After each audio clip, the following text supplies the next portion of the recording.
네, 여러분. 지금까지 평화와 관련된 몇 가지 개념들과 접근법에 대해서 살펴봤는데요. 어떠셨어요? 너무 지루하지 않았으면 좋겠는데. 네. 어, 이번 강의의 두 번째 파트는요. 평화와 관련된 여러 가지 국제 활동들의 종류와 그 특징에 대해서 조금 설명을 드리는 시간을 가지려고 합니다. 사실 우리가 일상에서 살다 보면 여러 형태의 그 평화 지원 활동들을 무작위로 보게 되잖아요. 뭐 언론의 보도를 통해서도 보기도 하고 또 강의 시간에 조금씩 들을 기회도 있고 친구들 사이 대화 속에서도 나오고 있는데요. 근데 사실은 이러한 형태의 평화 유지 활동들은 어, 전혀 상이한 그 구분이 되는 그 이론적인 개념 바탕을 가지고 그 발전되어 온 그 서로 다른 역사를 가지고 있습니다. 사실은 뭐 우리 일상의 대화를 할 때는 그런 구분점들을 굳이 살펴볼 필요는 없겠습니다만은 이 국제 평화 활동을 제대로 이해하기 위해서는 이러한 형태의 활동들이 어떤 이론적인 바탕 또는 사상적인 바탕을 가지고 이렇게 발전되어 왔는지를 조금 살펴보는 것도 의미가 있을 것 같고요. 그리고 또 이제 오늘 소개해드릴 이 세 가지의 개념들, 평화 유지, 피스키핑, 평화 창설, 피스메이킹, 그리고 평화 구축, 피스빌딩이라는 단어들이 그런 관점에서 서로 다른 형태의 국제 평화 지원 활동들을 가리키기 위해서 쓰여지고 있거든요. 그런 의미에서도 조금 더 앞으로 평화 유지 활동에 대해서 실무자들과의 대화나 또 학계에서의 그런 연구를 생각하시는 분들에게는 의미 있는 시간이 되지 않을까 생각해 봅니다. 먼저 평화 유지와 분쟁 관리라는 부분인데요. 이 가장 초기에 나왔던 국제 평화 활동들, 특히 이제 그 세계 2차 대전이 끝나고 유엔이 만들어지잖아요. 그래서 그 유엔을 중심으로 여러 형태의 국제 지원 활동들이 처음으로 이제 만들어졌을 때, 그때 이제 많이 받아들였던 일종의 패러다임, 이론의 틀이 바로 이 분쟁 관리, conflict management라는 개념입니다. 어떻게 보면 이 관점은 조금 전에 말씀드렸던 그 소극적인 평화 있잖아요. 전쟁이 없는 상태를 추구하는 그 소극적인 평화의 이론적인 맥락과 맞닿아 있는 부분들이 있습니다. 바로 이 분쟁 관리의 관점에서 그 나온 이론들은 사람의 분쟁이 근본적으로 해결할 수 있다고, 해결될 수 있다고 믿지 않습니다. 사람과 사람이 서로 교류를 하는 한, 또는 집단과 집단이 서로 간에 상호 소통을 하는 한, 어느 정도의 갈등은 불가피한 것이라고 생각하는 거죠. 더군다나 그런 갈등의 해결이 외부자의 개입에 의해서 이루어질 수 있다고 더더욱이 믿지 않습니다. 그래서 유엔이 어떤 분쟁에 개입을 하기도 하고 또는 미국이나 영국과 같은 특정 국가가 거기에 개입하기도 합니다만 그러한 개입을 통해서 정작 당사자들 사이의 갈등이 될수 있다고는 믿지 않는 것이죠. 그렇다면 왜 들어가는 거지? 라는 의문이 생기지 않을까요? 이 그 유엔이 생긴 이후에 도출됐던 그 바로 초기 형태의 국제 평화 지원 활동들은 그 목표가 그래서 그 분쟁 당사자들이 심각한 수준의 폭력을 만들어낼 때, 그래서 그것 때문에 많은 민간인들이 피해를 보고 있을 때 그 피해를 좀 최소화시킬 수 있는 그런 방안들을 좀 찾아보자. 그래서 나온 형태들이 대부분입니다. 가장 대표적인 우리가 그런 관점에서 나온 평화활동 중에 가장 대표적인 사례를 생각해 볼 수 있는 것이 유엔의 또는 그 나토나 다른 국제기구가 지금 그 실시하고 있는 여러 형태의 군사적인 평화 유지 활동이라고 볼 수 있습니다. 이 평화 유지 활동은요, 최근 들어서 특히 이제 90년대 후반 이후에 평화 유지 활동들은 그 활동의 영역도 굉장히 광범위해졌고 또 개입의 수준도 예전에 비해서는 훨씬 더 적극적으로 바뀌었거든요. 그런데 그 초기 형태의 그 국제 평화 유지 활동을 보면 사실은 굉장히 협소한 그 맨데이트, 그 자기 활동 영역을 가지고 또 개입의 수준도 굉장히 제한적이었습니다. 여기 보시면 그 초기 형태의 트레디셔널 형태의 그 피스키핑 활동들은 그 목표가 to separate the armed forces of belligerents, often associated with civil tasks 라고 정의되어 있죠. 그러니까 평화유지 활동의 전통적인 방식의 평화유지 활동의 가장 큰 목표는 그 싸우고 있는 무력 집단을 떼놓는 겁니다. 그들이 싸우기 때문에 너무 많은 폭력이 양산되고 있으니까 그 하늘색의 푸른 베레모를 쓰고 있는 중립적인 정치적으로 중립성이 있는 유엔 평화유지군이 그 사이를 비집고 들어가서 일종의 인해 장막을 만드는 거죠. 그래서 그 버퍼존을 만들므로써 그 사이에 이제 다른 군대가 들어가 있으니 원래 싸우던 당사자들이 더 이상 만나기가 쉽지 않잖아요. 그러니까 자연스럽게 무력의 수준이 그 폭력의 수준이 줄어드는 거죠. 떨어지는 거죠. 그러면 이제 그 때문에 고통받고 있는 민간인들이 일단 어느 정도 숨쉴 공간이 생기고 이 당사자들, 폭력의 당사자들도 어느 정도 시간이 지남에 따라서 이 문제들을 조금 더 이성적으로 판단해 볼 수 있는 계기들이 마련되고 결국은 협상 테이블에 앉아서 그 평화를 이제 전쟁을 평화적으로 해결할 수 있는 방법을 모색해 볼 수 있는 기회가 만들어지는 겁니다. 이러한 것들을 하기 위해서 만들어진 것이 초기 형태의 최초의 평화 유지 활동이었고요. 사실은 이러한 기본적인 방향은 그 1990년대에 냉전이 끝나는 시기까지 쭉 이어집니다. 그래서 우리가 지금 알고 있는 평화 유지 활동과는 좀 다르게 원래 초기에 이루어졌던 평화 유지 활동은 이렇게 제한적으로 그 제한적인 수준에서 어, 이루어졌고요. 그래서 이러한 당시의 그 형태의 평화 유지 활동을 바탕을 이루었던 것이 조금 전에 소개드렸던 이 바로 conflict management 또는 분쟁 관리라는 관점의 이론들이었습니다. 그리고 바로 이런 분쟁 관리의 관점에서 이루어진 또 하나의 민간 영역의 활동들이 있죠. 우리가 흔히 이제 이야기하는 긴급 구호 또는 인도적 지원이라는 형태인데요. 그 지금 여기 사진은 2020년에 노벨 평화상을 받았던 단체죠. 유엔의 그 월드 푸드 프로그램인데요. 그 월드 푸드 프로그램뿐만 아니라 세계 각지의 많은 형태의 그 민간 기구들 또는 국제 기구들이 이러한 사회 재건이나 이런 목표보다는 당장 굶주리고 있는 또는 당장 아주 긴급한 위기에 처해 있는 사람들을 돕기 위해서 긴급 구조를 실시하고 있습니다. 이런 형태의 그 지원 활동들은요, 사실은 중장기적인 그 분쟁의 전환 또는 새로운 장기적인 개발 문제보다는 현재에 있는 가장 긴급한 문제들을 해결하는 데 초점을 맞추고 있거든요. 이러한 형태도 조금 전에 소개드렸던 그 분쟁 관리, conflict management의 파라다임 안에 있는 활동 영역이라고 볼 수 있습니다. 그런데 이제 이런 그 민간 영역의 긴급 구호라든가 또는 그 군사적인 영역에서의 평화 지원 활동들이 평화 유지 활동들이 냉전 끝날 무렵까지 1990년대 중후반까지 거의 사실상 유일한 그런 그 국제사회 평화 지원 활동이었다면 1990년대 정도부터 이 패턴이 조금 더 바뀌기 시작합니다. 그래서 특히나 이제 그 1990년대에 냉전 체제가 무너지면서 전 세계에서 이제 다양한 형태의 내전들이 많이 일어나거든요. 그래서 여러분들도 아마 이야기 좀 들어보셨을 겁니다. 뭐 아프리카에 있는 나미비아나 모잠비크나 시에라리온 또는 뭐 아주 내전 수준까지는 아니지만 남아프리카 공화국 등지에서 심각한 수준의 무력 분쟁들이 있었고요.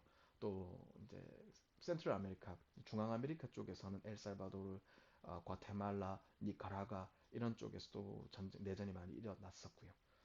아시아에서도 많은 다양한 형태의 내전들이 있었습니다. 그렇게 여러 그 내전이 일어나다 보니까 외부에서 그 들어와서 평화 협상을 중재하는 도움이 필요하다는 요청이 많이 생기기 시작했습니다. 그래서 기존의 분쟁 관리의 패러다임을 조금 더 넘어선 그래서 이제는 외부의 지원을 통해서 조금 더 당사자들이 실질적인 분쟁의 해결을 할 수 있는 방안들을 조금 모색해보자라는 아이디어들이 나오기 시작했고요. 그렇게 해서 제기되기 시작했던 형태의 평화 활동들을, 평화 이론들을 분쟁 해결, conflict resolution paradigm이라고 말합니다. 그래서 조금 전에 말씀드렸던 대로 이 분쟁 해결의 관점에서 바라보는 평화 지원 활동은 단지 그 폭력의 수위를 낮춘다거나 시간을 번다거나 하는 형태를 넘어서서 이제 좀 더 그 분쟁 해결을 위한 노력을 조금 더 적극적으로 많이 합니다. 그런데 이 해결을 하기 위한 일종의 도구로 쓰이는 것이 바로 협상이고요. 이 협상에서 주된 목표는 서로 상이한 목표나 이해관계들을 어느 정도 타협해낼 수 있는 방안을 도출하는 데 있었습니다. 그래서 이제 가장 대표적인 이러한 활동들의 근간을 이루게 되는 그런 하나의 개념은 미티게이션, 일종의 자기 의견의 일종의 중재 또는 타협, 또 상대방 의견에 대한 수용이 그 대표적인 그 근간을 이루는 그런 원칙들이었고요. 그래서 이러한 분쟁 해결의 관점, conflict resolution에서 관점에서 나온 활동들을 봐서 생각해 볼 때 우리가 가장 흔히 떠올리게 되는 장면들은 이런 것입니다. 예, 뭐 이스라엘과 팔레스타인 사이의 협상을 제3자가 나서서 중재하는 형태들을 특히 1990년대부터 많이 볼 수가 있지요. 이러한 그 분쟁 해결, conflict resolution의 관점에서 나온 이런 그 평화 중재의 그런 활동들을 이름 지어서 우리는 평화 창설이라는 이름을 붙였는데요. 이 사실 영어로 peacemaking이라는 단어가 나왔는데 이것을 이제 한국어로 번역하는 과정에서 정확한 단어를 찾기가 쉽지 않았던 것 같아요. 그래서 학자들마다 조금씩 다른 용어를 쓰고 있는데 오늘 강의에서는 제가 평화 창설이라는 한국어 번역을 한번 가져와 봤습니다. 여기서 보시다시피 이 peacemaking은 가장 근본적인 목표를 more proactive intervention without agreement an emphasis of liberal peace라고 이야기를 했죠. 그래서 기존의 활동에 비해서 조금 더 적극적이고 간혹 이제 이 개입에서는 그전에는 이 평화 유지 활동이나 또는 민간 영역에서의 긴급구호 활동은 그 당사자들이 받아들이는 경우에만 한해서 이러한 그 외부 평화 지원 단체들의 개입을 허용했는데요. 이제 평화 피스 메이킹 단계에 들어섰을 때는 간혹 특정 이제 분쟁 당사자들이 원하지 않는 경우에도 조금 더 적극적으로 유엔이라든가 미국이라든가 다른 나라들이 적극적으로 개입해서 그 분쟁을 중재하려고 노력하는 모습들을 볼 수가 있고요. 간혹 이제 이러한 분쟁의 그 중재의 패턴에는 당시 유럽이나 또는 북미에서 많이 일반화되어 있는 그 자유주의적인 그런 평화의 관점들이 접목되는 형태들을 많이 볼 수가 있습니다. 그리고 이제 오늘 소개드릴 이제 형태 중에서 가장 최근에 나온 그 평화 지원 활동의 형태를 어, 이제 좀 소개해 드리려고 하는데요. 그 특징을 파악하기 위해서는 하나의 분쟁의 사이클, 사회의 분쟁 사이클을 한번 살펴보는 것이 필요할 것 같습니다. 화면이 정확하게 잘 보일지 모르겠는데요. 어떤 사회가 있다고 이제 가정을 해보면 그 사회에는 다양한 사람들, 다양한 집단들이 모여 살잖아요. 그러면 그 다양한 집단들 사이에는 서로 다른 인식의 문제도 있고 이해관계에도 문제가 있기 때문에 차이점은 무조건 존재하게 되어 있습니다. 없을 수 없습니다. 그런데 그 차이점들이 어떤 형태의 그런 그 계기를 통해서 조금 더 서로 간에 반목하고 갈등을 일으키는 contradiction이나 과정을 거치게 되고요. 또 그런 contradiction의 과정을 거치는 집단들 사이에서 좀 더 극단적인 형태로 가면 polarization을 거쳐서 이제 결국 이제 그 여러 형태의 무력이 개입하는 바이올런스로 넘어가는 형태들이 생기죠. 물론 바이올런스가 생겼다고 해서 모두 다 전쟁으로 비화되진 않습니다. 예를 들면 최근에 미국 사회를 보면 인종 간의 갈등들이 심각하기 때문에 종종 그 특정 인종 집단들이 불만을 폭발하는 방식으로 폭동을 선택하기도 하고 그 폭동에서는 거의 그 반드시라고 해도 좋을 정도로 뭐 여러 형태의 뭐 약탈이나 또는 그 특정 뭐 경찰력이나 또는 특정 집단을 향한 그런 아주 폭력적인 방식의 그 행위들이 이루어지는 경우들을 볼 수 있잖아요. 그렇다고 해서 미국이 반드시 전쟁으로 이어지는 것은 아니지. 그 전쟁의 상태까지 가지는 않지 않습니까? 그래서 이 단계마다 이렇게 다음 단계로 넘어가게 되는 특별한 계기들이 존재합니다.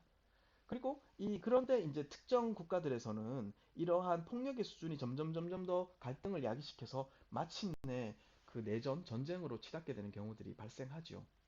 바로 이런 시기에 자주 등장하는 것이 conflict management, 조금 전에 말씀드렸던 분쟁 관리의 관점에서 나오는 평화 활동들입니다. 그러니까 평화 위주 활동들이라든가 또는 긴급 구호 활동들이 바로 이 전쟁의 상황, 무력 분쟁의 상황에서 고통을 겪고 있는 사람들을 돕기 위해서 이루어지는 활동들이라고 볼 수 있지요. 그리고 이제는 그 전쟁이 일어났고 그 전쟁이 장기화됐을 경우에 그렇다면 우리가 이 전쟁을 한번 해결해 보자 라고 해서 이제 그러한 목표를 갖고 등장하는 것이 바로 이 conflict resolution, 분쟁 해결의 관점이고, 그런 관점을 통해서 나오는 활동들의 영역을 peacemaking이라고 조금 전에 설명을 드렸지요. 그래서 이 peacemaking 과정이, 이 평화 창설의 과정이 성공적으로 이루어지면 이 무력 당사자들은 일종의 휴전을 선언하고요. 평화 협정을 맺고 그 사회는 전후 복구, 그 다음에 정상화 과정들을 거치게 됩니다. 바로 이 그 정상화 과정과 사회 화해 과정들을 거치는 이 과정에서 일어나는 그 여러 형태의 평화 지원 활동들을 우리가 conflict transformation이라는 관점에서 분석을 합니다. 분쟁 전환이라는 거지요. 이 부분에 대해서 우리가 조금 더 알아보도록 하겠습니다. 분쟁 전환이라는 것은 사회가 분쟁을 해결할 수 있다고 믿습니다. 그런데 그 앞서 말씀드렸던 분쟁 해결의 관점과 가장 큰 차이는 뭐냐면, 분쟁을 해결하기 위해서는 당사자들이 합의를 해야 돼. 그래서 서로 간에 갖고 있는 상이한 이해관계나 인식들의 타협을 이루음으로써 문제가 해결될 수 있어라고 믿는다면, 이 분쟁 전환의 관점에서는 그걸로는 부족해. 왜냐하면 언제든지 다시 전쟁으로 돌아갈 수 있으니까.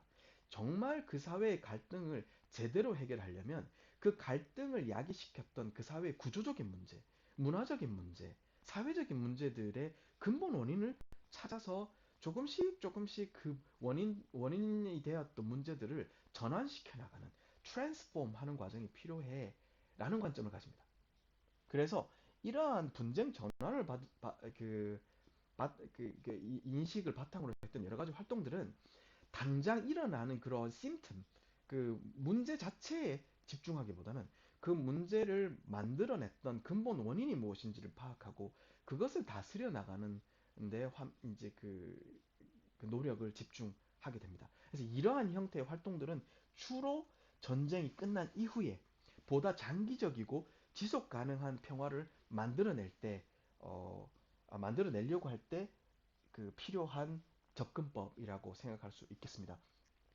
사실은 1990년대 이후 그 많은 그 내전을 겪었던 많은 사회들이 사실은 1990년대 후반, 2000년대 초반을 거치면서 전쟁이 그 평화협정을 통해서 많이 끝을 맺게 됩니다. 그래서 지금 현재 2010년대, 2020년대의 국제 평화 활동을 보면 많은 그 대다수의 그 평화 지원 활동들은 바로 이 카테고리에 있는 형태라고 볼 수 있습니다.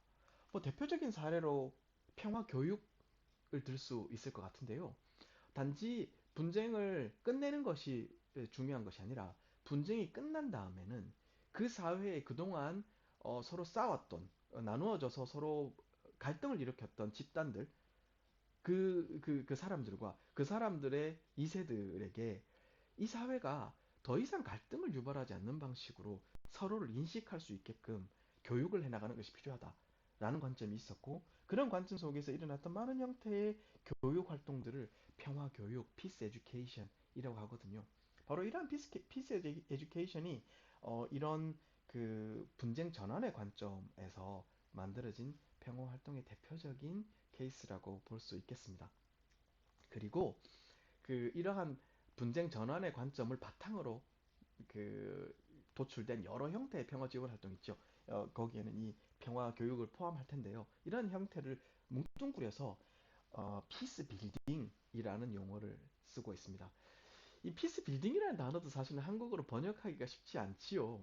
빌딩이라는 말은 결국 만들거나 건설한다는 말인데, 처음에는 초기에 학자들이 처음으로 이 개념을 한국에 도입했을 때는 평화 건설이라든가 또는 평화 재건이라든가 뭐 이런 형태의 다른 표현을 쓰다가 이제는 조금씩 평화 구축이라는 용어로 정착되는 것 같습니다. 아직 이제 그 독보적으로 모두가 합의한 용어는 아직 존재하지 않습니다만, 많은 한국 학자들이 이제 평화 구축이라는 이름을 쓰고 있더라고요.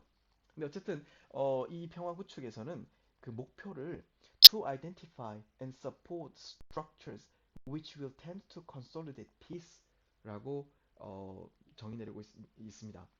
이 말은 다시 말하자면 그 사회의 평화를 공고화시킬 수 있도록 정착시킬 수 있도록 하는 여러 가지 그 사회의 이런 구조적인 어, 그 기제들을 보다 다시 재건하고 또 정착화시키는 일이다라고 그 목표를 어, 해석할 수 있고요. 이러한 목표 하에서 일어난 여러 가지 활동들 중에는 그 전쟁이 끝난 이후에 그 전에 전쟁에 참여했던 군인들을 민간 영역으로 복귀시키고 사회에 재정착할 수 있게 만드는 프로그램 또는 이제 그 사회가 보다 정상적인 국가의 활동들을 할 수 있도록 여러 가지 그 인프라스트럭처 또는 시스템적인 측면을 다시 음, 복구해 나가고 또 발전시켜 나가는 그런 활동들, 사회의 화해를 조성하는 활동들을 그 대표적인 사례로 볼 수가 있겠습니다. 예, 다시 한번 요약하면요.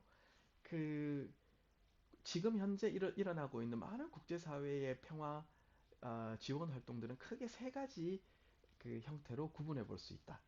첫 번째 형태는 분쟁을 해결하려고 의도하진 않지만 당장 일어나고 있는 가장 긴급한 문제들을 조금이라도 이렇게 그러한 긴급한 문제와 관련해서 조금이라도 도움이 될 수 있는 방안을 찾아보는 분쟁 관리의 영역.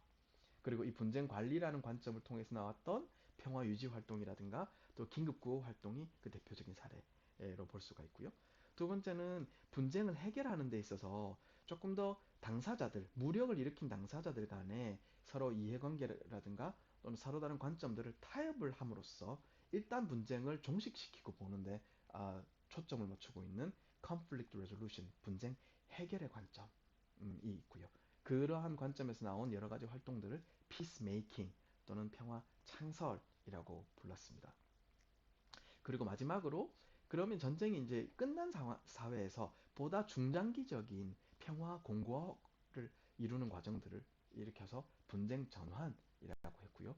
그 분쟁 전환의 관점에서 나왔던 여러 가지 활동들을 뭉뚱그려서 피스 빌딩 또는 한국어로 평화 구축이라고 소개를 했습니다. 그런데 이 세 가지 관점 중에서 분쟁 해결 있죠. 그 평화 창설과 관련된 것은 사실은 민간의 영역에서 개입하기가 쉽지 않습니다. 대부분의 이러한 그 분쟁 해결 또는 중재를 했던 사람들은 국제 관계, 국제 기구의 대표거나 예를 들면 유엔 사무총장 또는 유엔 사무총장이 지명한 협상가라든가 또는 예전에 국가의 수반이었던 유력한 정치 지도자들 있죠. 뭐 토니 블레어 전 영국 총리라든가 또는 미국 대통령이라든가 이런 사람들의 이 주로 기여를 하는 방식 영역이었던 거죠. 그래서 사실은 우리가 앞으로 들여다볼 남은 14개의 강좌에서는 이 부분은 크게 많이 다루지 않고요.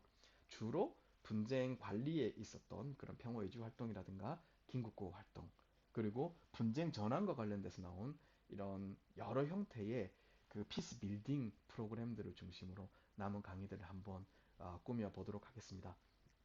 자, 오늘 강의는 여기까지인데요.